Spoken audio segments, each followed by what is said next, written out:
ating oras, 2:05 ng hapon. Sa asinsadong syudad, marami ang mga oportunidad. Tila nagmamadali ang lahat. Nais na makamit ang pag-unlad. Buhay Metro! Tatalakay sa napapanahong issue, usaping pangtahanan, latest fashions, at mga tips mula sa mga eksperto. At narito na ang kagiliw-giliw nating kasama, Aida Gonzalez. Buhay Metro! Magpaalang hapon sa inyong lahat. Welcome po sa isa na namang edisyon ng programang maghahatid po sa inyo ng inspirasyon sa halip na alta presyon, Buhay Metro. Ako po si Aida Gonzalez, ang dati pong nagbibigay sa inyo ng gabay sa mga dinadaanan niyo sa lupa. Pero ngayon, kinagabayan na po kayo kasama ang buong team ng Buhay Metro sa mga dadaanan po nating pare-pareho patungo sa langit. Kaya ano pa ang hinihintay nyo? Tara, let's mga bagets, mga seniors, lahat po ng generation. Sabay-sabay po tayong maglakbay. Enjoy po natin ang paglalakbay natin na ito dito sa mundo. Paano ba ma-enjoy ang paglalakbay na ito sa mundo? Hindi natatapos ang mga suliranin, ang pagsubok, at ito mismo ating kinakaharap. Nasa pandemya pa rin tayo. Lahat na yata ng ating kailangan ay nagtataasa ng presyo. Grabe, kaninang umaga, puro tumaas ang lahat. Tumaas ang gulay, tumaas ang karne, tumaas ang bigas, tumaas ang gasolina. Yung sabi nga nila pandak na lang hindi tumataas. Anyway, na-enjoy pa rin po natin ang ating journey kahit ganyan po ang lalagayan. Kung ipinamamaneho po natin kay Jesus ang ating buhay, siya po ang ginagawa nating piloto. At magsusunod na lamang po tayo sa kung ano ang kalooban ng Diyos. Ay isa pa rin kaaya-ayang destinasyon na hindi pa rin po natin nai-imagine sa ganda ang ating mararating na gets, diba? At lalo na kahit nandyan pa rin ang COVID-19. Bago po ang ating kwentuhan ngayong hapon, si Doc Harry Legaspi, ang ating kapartner ngayong hapon, na ating teammate. Kaya hopefully makontak natin siya pagkatapos ng ating Food for the Soul. Pero sa ngayon, bibigyan daan muna natin ang ating opening prayer. Father God, thank you po sa araw na ito ng Huwebes. Salamat po sa inyong nananatiling, katapatan at kabutihan para po sa aming lahat. Lord, dami po namin problema, pero sabi mo naman, talagang ganyan dahil ito naman, hindi naman, ang pagiging Kristiyano, hindi naman ibig sabihin magiging problem-free na. Ang sinasabi mo sa amin, pinapaunawa ng iyong salita, ang pagiging Kristiyano, kahit na maraming problema, kahit na maraming pagsubok, ay kayang-kaya pa rin nating dalhin dahil kasama ka namin. Yun po. Lord, patuloy mo po itong ipaunawa sa amin ang karunungan ito. Dahil sa ngayon po, dahil nga sa patindi ng patindi, ang mga pagsubok dito po sa mundo na aming ginagalawan, dahil marami na po ang nawawala ng pag-asa. Lord, patuloy ka pong mga usap sa amin. Pagpalain mo po ang bawat isang nakikinig. Gamitin mo po ang programang ito na maging daluyan ng mga impormasyon na kinakailangan ng mga listeners po namin, mga inspirasyon, mga encouragement na sa tulong po ng inyong banal na salita. Tuwayan mo po kami sa aming discussion ngayong hapon at nawa sa dulo po ng aming kwentuhan, ang paitaas namin ay ang iyong banal na pangalan, Panginoon. Po aming dalangin sa pangalan ni Jesus. Amen and amen.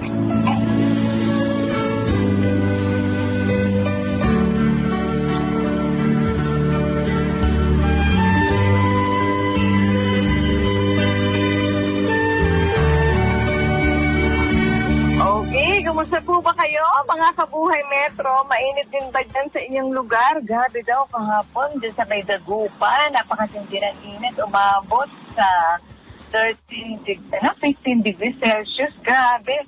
Pwede na pwede na raw makaluto ng itlog sa ilalim ng sikat ng araw. Grabe po. Anyway, again yung mga seniors po, kailangan hindi kayo nagpapauhaw dahil para makaiwas po tayo dahil ito. Again, kung wala po tayong talagang masyadong lakad naman or dahilan para lumabas, manatili po tayo sa ating mga tahanan. Pero kaya lang sa tahanan din natin, mainit eh. Kung mag-aircon din, kaya lang siyempre, pag naalala natin ang electric bill, natataas o tumaas na ba?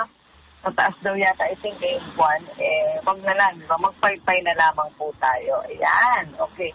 Or anong gusto niyo? Makapag-usap na lang kayo sa parang electric fan. You know what I mean? Joke lang po, Joke lang po.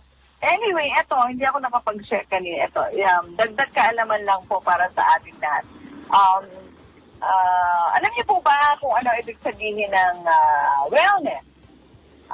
Ibig sabihin po niyan, yung sinabi, wellness ng yung ating pagkatao, dapat lahat po ng aspeto natin, maayos, merong kaayusan. Yun po, masasabi natin na talagang nasa perfect health po tayo. Pero kung yung physical lamang yung healthy, hindi pa po natin nasasabi na yung wellness ay perfect sa ating katauhan. Kasi ang sabi, para masabi po daw na may wellness sa ating katawan o sa lahat ng aspeto na ating buhay, dapat yung emotional natin, ganito dapat ang estado, ha? Being able, ikaw na nakikinig ngayon, kaya mo na being able to understand and go with one feeling. Ibig sabihin, yun, nakakaya mong unawain ang isang tao na meron, sabihin, hindi ka nakikipag-away. At the end of the day, hindi man iba man kayo ng pananaw, ang dulo ng inyong kwentuhan ay nagkakaintindihan pa rin kayo sa isa't isa. Diba? Hindi kayo mag-argue, hindi kayo magsasagutan dahil siyempre ang dulo noon ay high blood. Diba?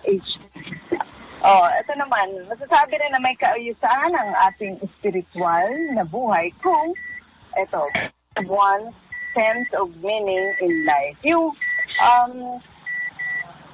alam po natin na hindi tayo lang, tutulog lang, gigising, ganon, hindi dapat din ang buhay. Kailangan, merong meaning. Kung tayo po ay nasa larangan ng negosyo, dapat yung ating negosyo ay nagbibigay tayo ng impact. Ngayon, kung ano man yung binigay sa ating talent ng Lord, nagagamit po natin yun para sa, hindi lamang sa kabutihan ng ating sarili, kundi para sa kabutihan din. Kumbaga, may naipapakinabang din ang ibang tao. Tapos, ito po, sinasabing may kaayusan ng ating intellectual kung, expanding one's knowledge, skills, and creativity. Hindi yung basta lang tayo, susunod na lang ng susunod. Kailangan nag-iisip po tayo.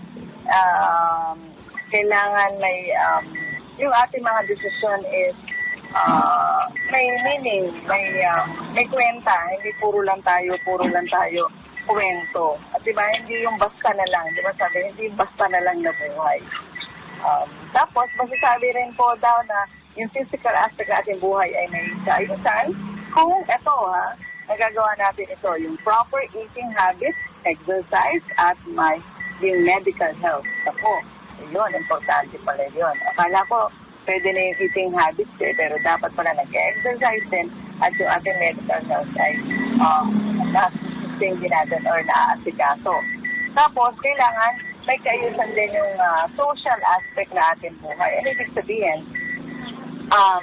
Creating positive relationship with others. Yun. Hindi yung puro away na lamang tayo. Diba? Parang tayo ay nakaka-influence, may napupulot sa atin yung ating kapwa. Kung tayo po ay amo ng isang negosyo, meron tayong na ituturo sa kanila, na i-isip mental, hindi yung puro lang tayo, wala lang, nagkita lang, hello, hi, ganyan. O hindi dapat ganon. And then, yung huli, dapat yung career natin, masasabi natin na may kaayusan kung, finding purpose and satisfaction in one's work.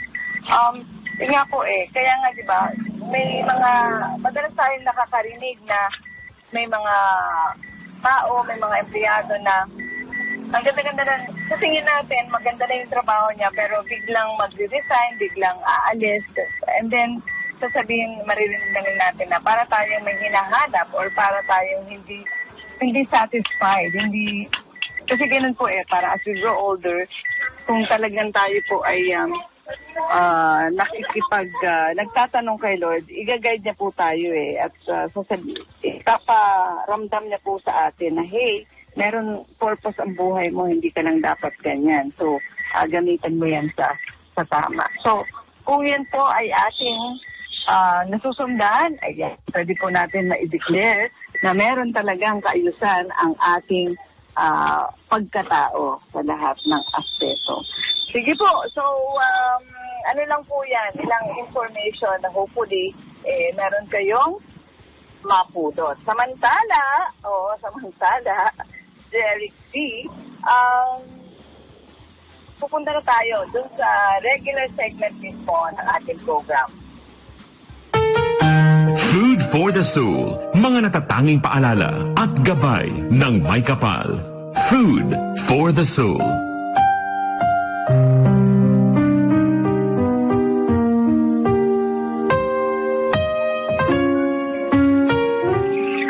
Ito po ang sabi sa Psalm 40 verse 1, I waited patiently for the Lord. He turned to me and heard me cry. Ano po ba ang yan sa Tagalog? Ito, gising-gising ha sa mga inaantok, kumain ng halo-halo.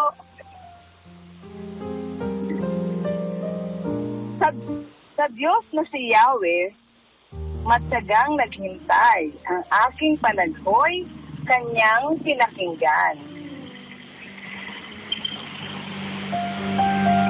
Ano po ang ibig sabihin ng pagkain espiritual na akin pong kababasa lamang? Ano po ang inire-remind nito sa atin? Anong pinapaalala po sa atin? Pinapaalala sa atin na pwede po si Lord po andyan lang siya. Ready po siya na pakinggan kung ano ang ating mga hinaing. Kung meron po tayong sama ng loob sa Kanya, tampo, hinanakit, okay lang po yun. Pwede po natin yun gawin. Kung tingin po natin yan yung makakapagpagaan ng ating nararamdaman sa oras na yun, gawin po natin yun. Kasi maiintindihan po tayo ni Lord. Pero at the end of the day, pagkatapos po nun, syempre, kailangan maliwanag sa ating puso at isipan na kontrolado ni Lord ang lahat. And then, kailangan pa rin natin mag-submit sa Kanya. And ano naman po, mangungusap po sa atin ang Holy Spirit. Mauunawaan po tayo ni Lord kahit na meron tayong mga hinagpit sa Kanya. Pero again, kailangan maalala po natin na sa ano man po ang ating kasalukuyang sitwasyon, kailangan pinasasalamatan po natin yun. Kasi at the end of the day, pag na-realize po natin na lahat pala talaga ng bagay na nangyayari sa atin ay may purpose. Tingin man natin, walang, kasi alam niyo po, pagdating ng panahon, marirealize natin, kaya pala nangyari sa buhay ko yun, ganito pala, ganyan. So, kung meron po sa ating mga nakikinig na wala pa sa ganyang awareness, now na narinig niyo po ito, unti-unti niyo na po na i-absorb para may apply niyo sa inyong pang-araw-araw na po yan. At sigurado makakatulong po yan sa atin para maibsan ang ating mga, kumbaga, mabigat na damdamin. Kasi yun nga, madalas naisip natin na nakalimutan na tayo ni Lord, ganyan. And no, hindi po. Kita po tayo lahat ni Lord. At pwede po tayong umiyak pa Kanya, pwede po tayong share, magsabi na ating mga hinanakit. Pero sa dulo, kailangan sasabihin pa rin natin, oh Lord, sorry yan. Anyway, nirelease ko lang po yan sa'yo, ganyan. Pero alam ko na mauunawaan mo pa rin naman ako. Kasi si Lord po, di ba? Ano po yan?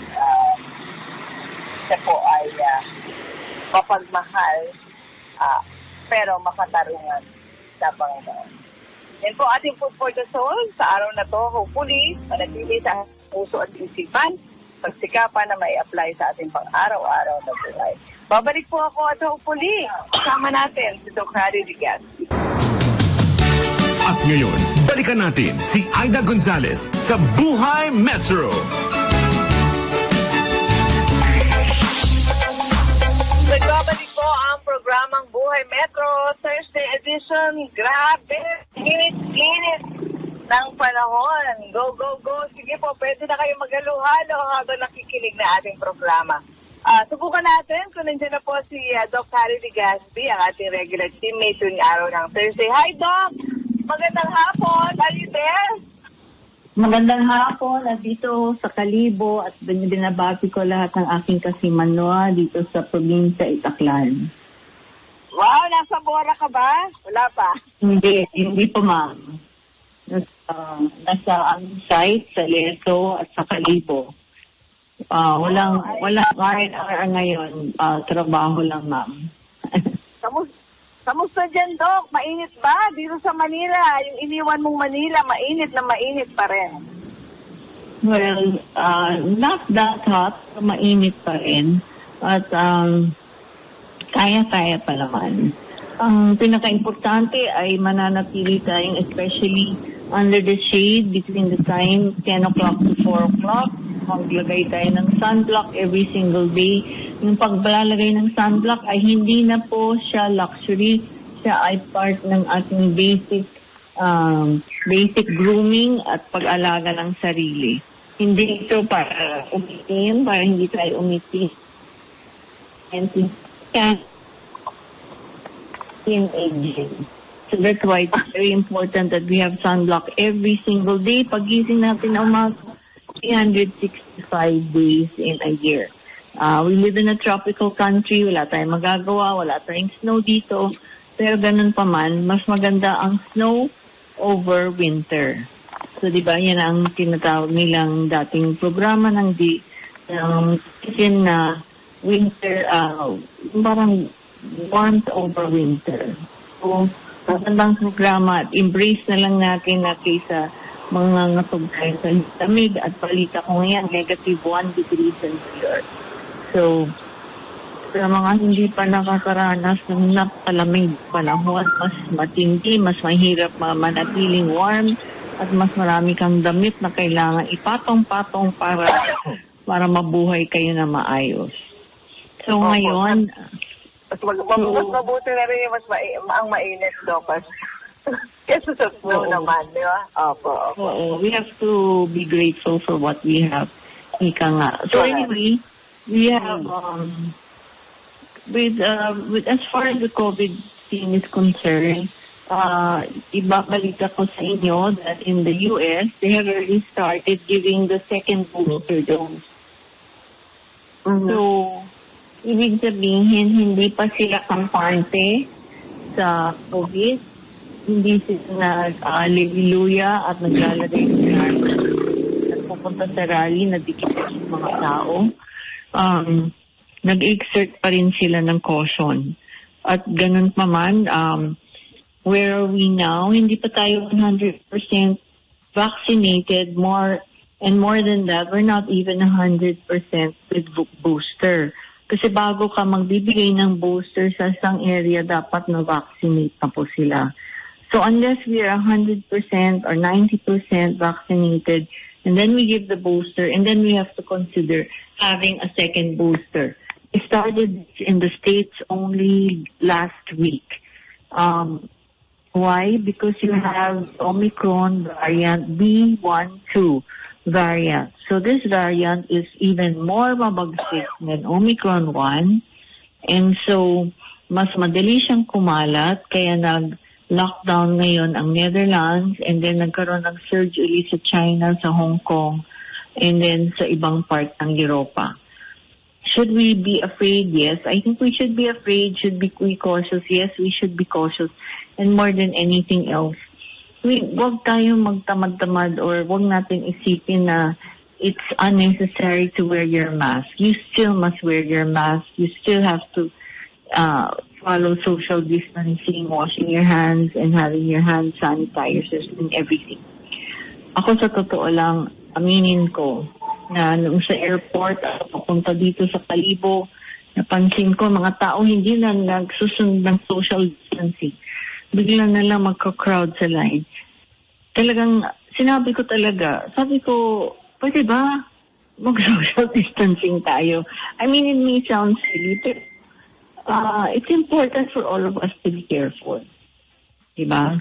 So, moving on, I think we started our first aid basics, and I'd like sana for the summer. Yes. Oo, nabanggit mo yung booster. Yun nga po kaya ang pinaplano yata, kasi parang sa ngayon po, ang sinasabi, parang marami na yung hindi na nagpapa-booster. Parang naging satisfied na sila dun sa first and second dose. And parang ang plano daw po is yun nga, parang baguhin na hindi pa dapat ideklara na fully vaccinated kapag wala pang booster. Tama po ba yun, Doc? No, it's not counted. Fully vaccinated only includes the first and second dose. Okay. So, pero, kasi yung para makuha ng vax certificate, yan lang ang lumalabas. Okay. Pero ano po ba sa ngayon po, kasi parang naging lax na po ang mga tao daw na hindi na magpa-booster dahil nga parang bumababa na naman yung bilang. Pero kayo po, ang sinasabi nyo, dapat talaga magpa-booster ang bawat isa. Yes. Kung available naman, ba't hindi nyo iti-take advantage? Parati natin tinatanong ano makuha natin, ano mapapala sa government natin. Ito mapala mo, libreng bakuna. Diba? Para sa inyong kalusugan. Remember, we are aiming towards being endemic. Yung COVID becoming endemic. Meaning, it's like trangkaso na every year you expect that may rise. Every year that, it's okay. Pero hindi naman nakakamatay. Yan. So, okay po, thank you. We all have to cooperate because we're all in this together. Wala namang ligtas dito. Okay po. Okay po. So, importante na everybody be aware that pwede naman magtawag sa inyong LGU. In fact, my sister, karoon siya ng maraming vaccine. Kaya lang, you cannot just transport the vaccine. If it is Pfizer, pwede refrigerated. But if it is, if it's Moderna, refrigeration lang ang temperature. But if it's Pfizer, it has to be negative 15 degrees. So that being said, there is availability of vaccine. But we must tell everybody or yung mga kasama mo na alam mo na anti-vaxxer sila, try to convince them because syempre everybody has their own free will. Pwede naman nilang sabihin na karapatan ko na hindi mapabakuna. Okay lang yan. Pero ano ba ang trade-off? The trade-off there is huwag kayong lumabas at huwag kayong ma-expose sa akin. Diba? Kasi mangyari niyan. The person may get infected and then we get infected and then we bring it back to our families. Hindi yata yan kaaya-ayang pasalubong sa ating mga pamilya pag inuwi mo ang bakuna. Diba? Apo. Sige, Doc. So siguro yung pagpapatuloy ng sharing mo, after na ng ating news break kasi sa oras na to, 2:33 na. So itutuloy mo po yung first aid topic? Yes. Apo. Yes. Sige po. Bibigyan din lang po muna natin ang ating station ID at ilang mga balita at itutuloy niyo po yung pag-share ng kaalaman hinggil po sa first aid. Babalik po kami, makalipas lang ilang pala. At ngayon, balikan natin si Aida Gonzalez sa Buhay Metro.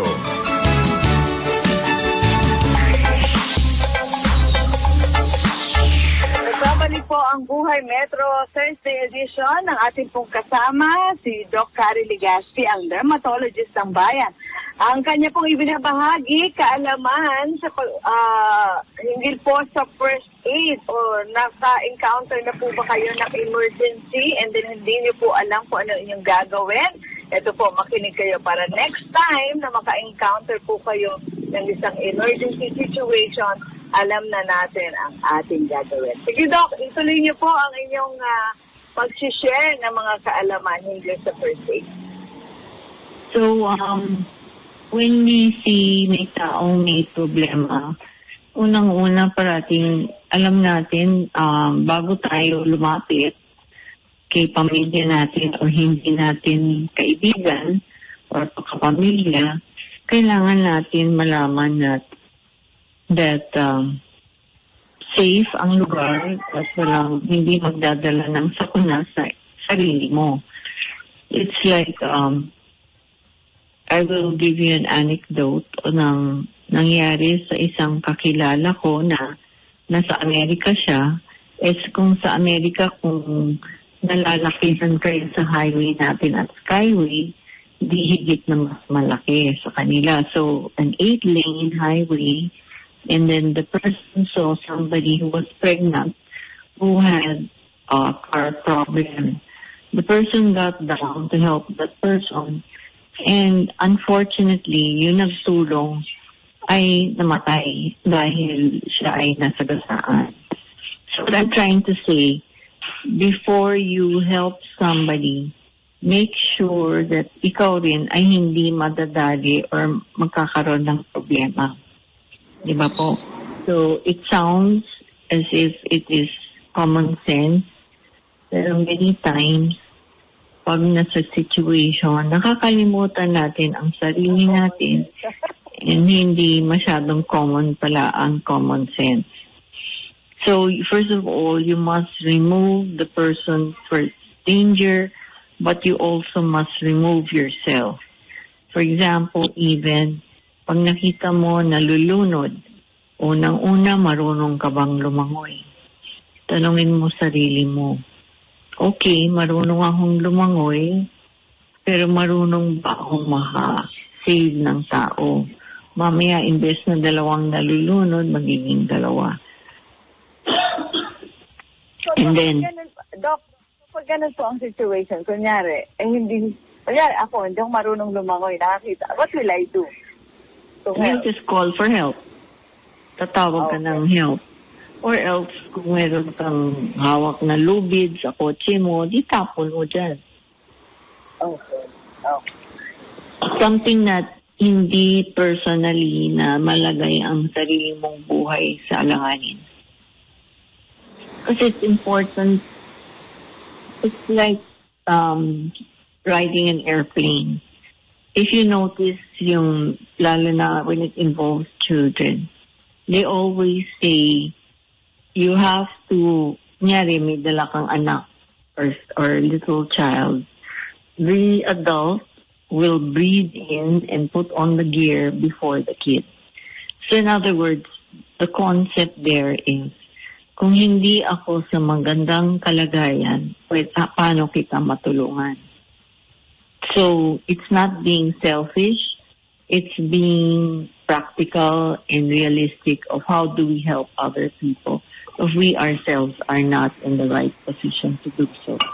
And I think this goes for all problems, physical, emotional, financial. How can I help the person outside when I don't have enough help for myself or for my family? So, moving on. Why do we need to wash our hands? Why do we have to wash hands even this time of COVID? And what's the importance? Unang-una, washing hands is essential in the prevention of disease and illness. So, you have to wash your hands after every episode ng paghawak ng tao or after taking off your gloves. Kung sa lay persons who don't take care of patients, you have to be self-conscious of the surfaces that you touch. Ibig sabihin, pag-akyat ng MRT, yung railing, sa hagdanan, yung elevator buttons and everything. Nagiging maarte ka, hindi po. It is being cautious. When there is no water available, it is acceptable to use a hand sanitizer. Pero it is always better to use soap and water, and then you have to rub vigorously for at least 20 seconds. And then you have to rinse your hands with a lot of running water. Then you dry your hands with towel or an air dryer, and then you use your hand sanitizer. Some people think that lalo na pag hirap ang tubig, pwede naman yung dulo ng daliri, pwede na yan. It's not correct.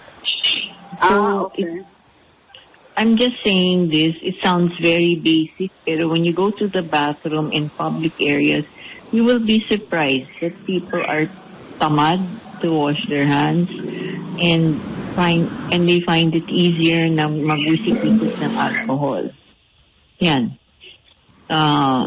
Why is this important? It's always important to protect yourself because it reduces the risk both for the person, you, and the other people, especially when it involves first aid. Kasi lalo na sa first aid, ma-expose ka sa hininga ng ibang tao, kanilang saliva, ang kanilang dugo. So, you have to be aware that, do you know that the human bite is the dirtiest bite compared to animal bites or snake bites? So we have so many bacteria in our mouth that it's more difficult many times to treat a human bite. Yan. So we have to know that we must now equip ourselves with a first aid kit. Now, kung wala kang first aid kit, itong dapat laman ng isang first aid kit. Sometimes, mas magandang bumili ka na lang ng isang kahon or yung kahon na galing sa cookies or whatever, and then you make it your kit. Kasi syempre, pag nakakit na, may kamahalan siya. So you have to have your bandages, roller bandages, and tape, sterile gauze, 4x4, kahit 2 or 4 na piraso, antiseptic wipes and swabs, absorbent compresses like gauze pad, antibiotic cream like mupirocin or Fusicort, your burn ointment, your mask for breathing like rescue breathing and CPR. So ibang mask na yan, yung matigas na plastic, your cold pack, your eye shield and eye wash, and then you have all the phone numbers. You will also need, so basically yan ang laman ng first aid bag. I think madaling you can add alcohol, you can add betadine, and then you can add normal saline solution. I would also add epinephrine, and I would also add hydrogen peroxide. So basically, everybody should have their own first aid kit. And Band-Aid, I would add Band-Aid na iba-ibang size. Because many times, yung pinakamadaling gawin is to help the patient sa bahay pa lang. Yan. If there's a problem with breathing could arise from lung diseases such as asthma or emphysema or pneumonia. So you have to be aware that pag may hirapan huminga, pwede rin heart attack or stroke or seizure or anxiety. So usually, ito ang mga tips. Hindi ka kailangan maging doktor para malaman mo. So a sign of a breathing, sign of a breathing problem. If the breathing is fast or shallow, noisy breathing, producing unusual sounds, or an inability to talk. Ano ng noisy breathing? Yung ganon. Okay. So that's abnormal nga naman. Yes. Okay. So, unless nakakatakbo lang nga and then bigla siya nag-stop. So, yes. Sige po. So usually persons with asthma will have a musical sound when they breathe. Parang gumagano. So, pero severe allergic reactions could also have that. So the high-pitched sound, when the sound is high-pitched, that means yung pagpasok ng hangin ay nahihirapan. So, the other patients naman na parang low-pitch, it's usually yung exhalation. So, it will identify the part of the problem. Pero I'm not saying that you should know this. I'm just saying that knowing that the sound is high-pitched, probably it's asthma. So, at least, if you can recognize that, at least hindi masyadong magpapanik ang tao. So, you have to use an inhaler.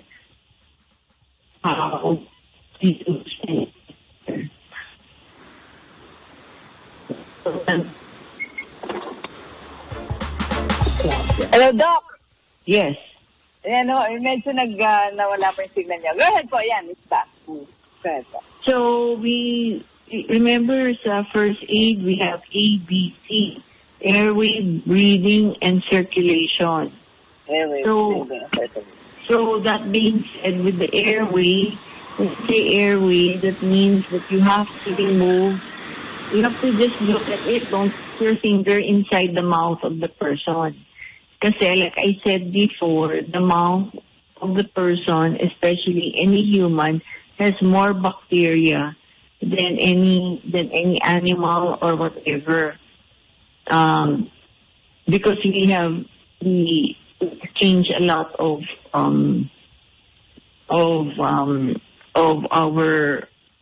our body fluids and everything. It is so our exposure is wider, and therefore it is more difficult for us to control the bacteria from a human bite versus a dog bite. Because the dog bite, alam mo yung bacteria niya ganito lang. With humans, hindi natin malaman. So that being said, number one is airway. So you use probably yung dulo ng kutsara to remove any debris. And then B is breathing. So the breathing is high pitch, more or less asthma yan or allergy. Low pitch, then if it's shallow, you can consider the patient is going to stroke or having a heart attack. And then, syempre, when we do CPR, we give 2 rescue breaths for every 60 compressions.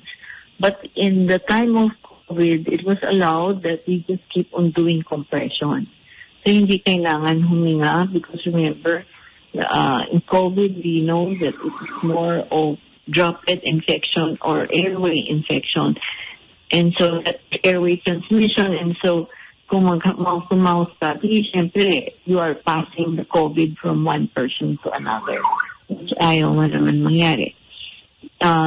Moving on, letter C would be circulation. Before anything else, because we have so many other things to talk about, let's end with breathing problems before, and then next we can talk about circulation. How do you use a inhaler?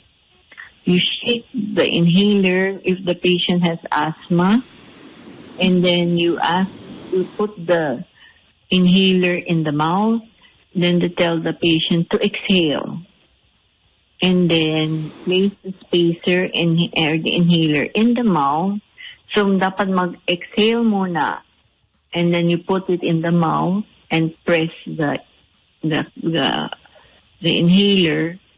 So the patient should inhale slowly and deeply while pressing down on the canister. So it's not a matter, i-press mo lang. May rhythm and may way to do it properly. Then the patient should hold their breath for 10 seconds and then repeat. Usually you do this at least 2 times. And then you have what they call a cleansing breath. So, what does this do? What is it's for inhaling, so the medicine does this first. So we have to know. Doc. Doc. Nag-deteriorate yung signal niyo po. Okay, so we have to know. Yes, Doc, meron na lang tayong 6 minutes. Pero siguro, Doc, based po ba sa statistics, talagang maraming nasagip ng first aid dahil maraming may alam, tama po ba? Parang may statistics po ba talaga na proven na yung dahil marami doon sa lugar na nakakaalam kung paano yung paglapat ng first aid, maraming buhay na nasagip. No, yan ang goal. Because walang statistics kasi talagang nangyayari na maraming marunong mag-first aid. So yan ang goal ko para sa ating dalawa na sa pamagitan ng itong programa ng Buhay Metro every Thursday. Sa ating small way, maihatid natin at magtuturo tayo sa ating kababayan ng konting first aid. At sa ganon, may matulungan tayong tao na hindi siya dapat, the person has a chance of living. Yan. So, if we just teach one Filipino at a time, I think in the end we'll have a healthier Philippines moving forward. Yeah. We have to equip everyone with the knowledge so that they can protect themselves and take care of themselves for a brighter future. Lahat ng magagawa natin ay nasa kamay po natin at tayo na lang ang makakabigay ng decision kung paano tayo makarating sa ating future at sa susunod ng part ng ating buhay na for a healthier life ahead. Apo, ayan. Okay, Doc. Sige po, para sa inyong last statement, go ahead po. We all have the responsibility na alagaan natin ang ating sarili sa pamamagitan ng ating kalusugan. And also, we have to take care of ourselves physically, mentally, emotionally, and spiritually. And part of a physical growth also perhaps is choosing the right candidate, and you have to choose somebody that you can live with because it's also for our country. And we are not promoting any candidate, but we have to always tell people to vote wisely. And always remember that whatever you do, that we have somebody there who is there for us. And remember that God is good all the time. Okay, thank you so much, Doc, sa lahat po ng impormasyon. Oo, na inyo po ibinahagi ngayong hapon na ito tungkol sa first aid. At sabi mo nga, na sa tulong ng Lord, ma-reach natin yung goal na yon dahil, diba? Imagine, dahil din sa listener mo, meron tayong masisave na kahit isang buhay. Diba po, it's worth it. Okay, Doc, thank you. Opo, salamat thank you so much. And okay, bye. Bye-bye po. Ingat po kayo dyan. Salamat din po sa ating nakaagapay sa mga taga-newsroom, social media. Jeric, thank you sa pag-alalay. Salamat din, Maze. And sa mga taga-engineering, Twitter, mga nakinig po sa atin, Luzon, Visayas at Mindanao. At yun pong mga OFWs natin na nagkalat all over the world. Susunod na po, simply ako sa kanyang programang Bayan, antabayanan niyo po siya. Ako po si Aida Gonzalez. Sa ngalan ni Dr. Kari Ligaspi, ang dermatologist ng bayan. Nagsasabi po kaming maraming salamat. Magandang hapon. To God be the glory. Bye-bye. Buhay Metro!